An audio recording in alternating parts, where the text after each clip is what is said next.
दोस्तों, माँ नर्मदा परिक्रमा का 10वां दिवस का प्रभात हो चुका है और 90वें दिवस की रात्रि का विश्राम हम इस पवित्र आश्रम गजानंद आश्रम ओमकारेश्वर में विश्राम किए थे। यहाँ माँ नर्मदा परिक्रमा वासियों के लिए निःशुल्क भोजन और आवास व्यवस्थाएं हैं।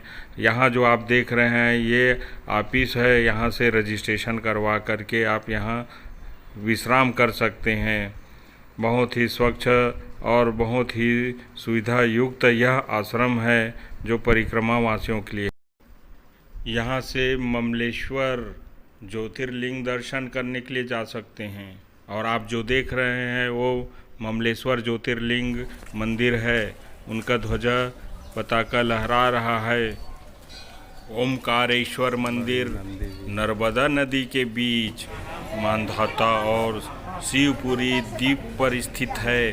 खास बात ये है कि ये द्वीप पवित्र चिन्ह ओम के आकार में दिखाई पड़ता है। यही कारण है कि इसे ओमकारेश्वर के नाम से जाना जाता है। माना ये भी जाता है कि ओमकारेश्वर में स्थापित लिंग एक प्राकृतिक शिवलिंग है। इसे किसी मनुष्य द्वारा तराशा या गढ़ा नहीं गया है। गौमुख घाट का नाम इस घाट पर स्थित गौमुख से पड़ा है।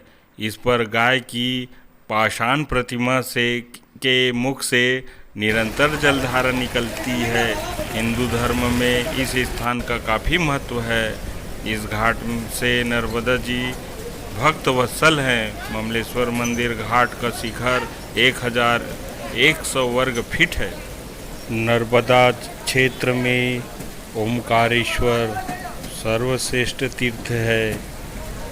शास्त्र मान्यता है कि कोई भी तीर्थयात्री देश के भले ही सारे तीर्थ कर ले, परंतु जब तक वह ओमकारेश्वर आकर किए गए तीर्थों का जल लाकर यहाँ नहीं चढ़ाता, उसके सारे तीर्थ अधूरे माने जाते हैं। ओमकारेश्वर तीर्थ के साथ नर्मदा जी का भी विशेष महत्व है। मान्यता के अनुसार यमुना जी में 15 दिन का स्नान तथा गंगा जी में 7 दिन का स्नान का जो फल प्राप्त करता है, उतना पुण्य फल नर्मदा जी के दर्शन मात्र से प्राप्त हो जाता है। नर्मदे हर दोस्तों, हम लोग अमरकंटक से यहाँ तक ओमकारेश्वर आए हैं।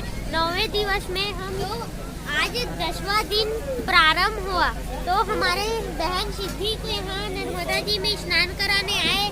तो ये गौभूत में आए, तो हम लोग यह रास्ता से आए।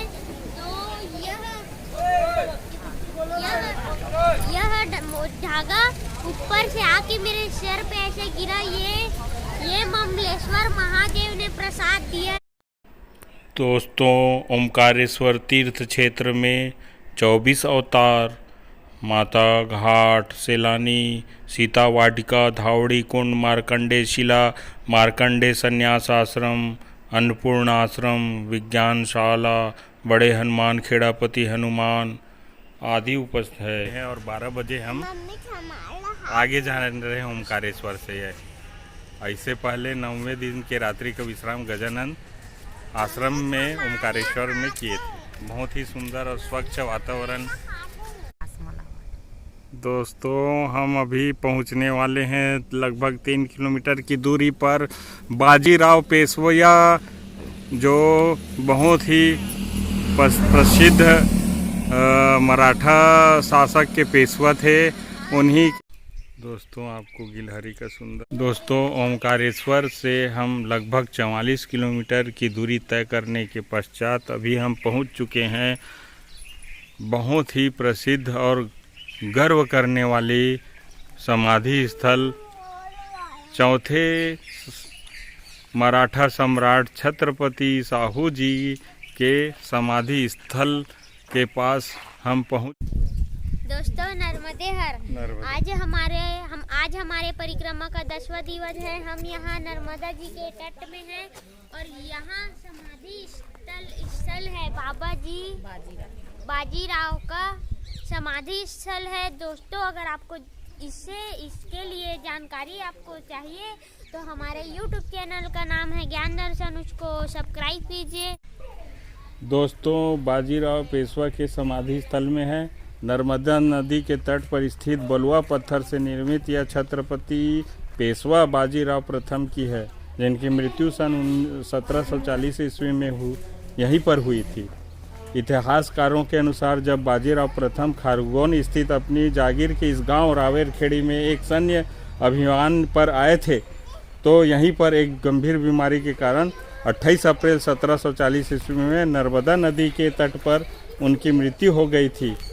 इन्हीं को समर्पित यह स्थल और समाधि स्थल का आप दर्शन करिए हमारे YouTube चैनल ज्ञान दर्शन में।